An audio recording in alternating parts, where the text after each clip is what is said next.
আগামী ১২ ফেব্রুয়ারি ২০২৬ সালে অনুষ্ঠিত হতে যাওয়া ১৩তম জাতীয় সংসদ নির্বাচন বাংলাদেশের গণতান্ত্রিক যাত্রায় এক মাইলফলক।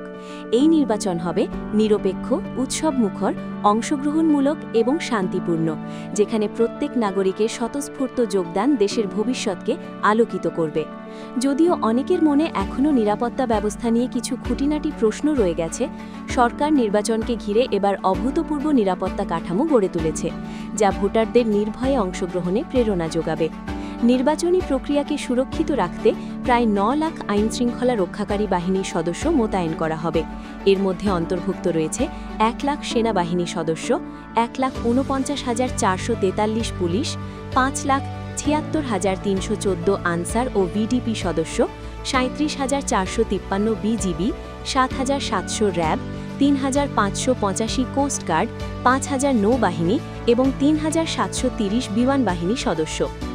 এছাড়া নিরাপত্তা জোরদারে ৪৮৮টি ড্রোন, ডগ স্কোয়াড এবং অস্ত্র উদ্ধার অভিযানের মতো উন্নত প্রযুক্তি সহায়তা নেওয়া হবে। এই মোতায়েন প্রক্রিয়া কার্যকর হবে ২ ধাপে। প্রথমে সাধারণ নিরাপত্তা, পরে ভোট কেন্দ্রিক। প্রত্যেক ভোট কেন্দ্রে ১৮ জন সদস্য উপস্থিত থাকবেন, যা ফেব্রুয়ারি ৮ থেকে ১৪ তারিখ পর্যন্ত অব্যাহত থাকবে। এই বিশাল বাহিনী এবং প্রযুক্তির সমন্বয় নির্বাচনে নিশ্ছিদ্র নিরাপত্তা ব্যবস্থা গড়ে তুলবে। অতীতের অভিজ্ঞতা থেকে শিক্ষা নিয়ে এবার কোনো অশান্তি বা হামলার সম্ভাবনা নেই।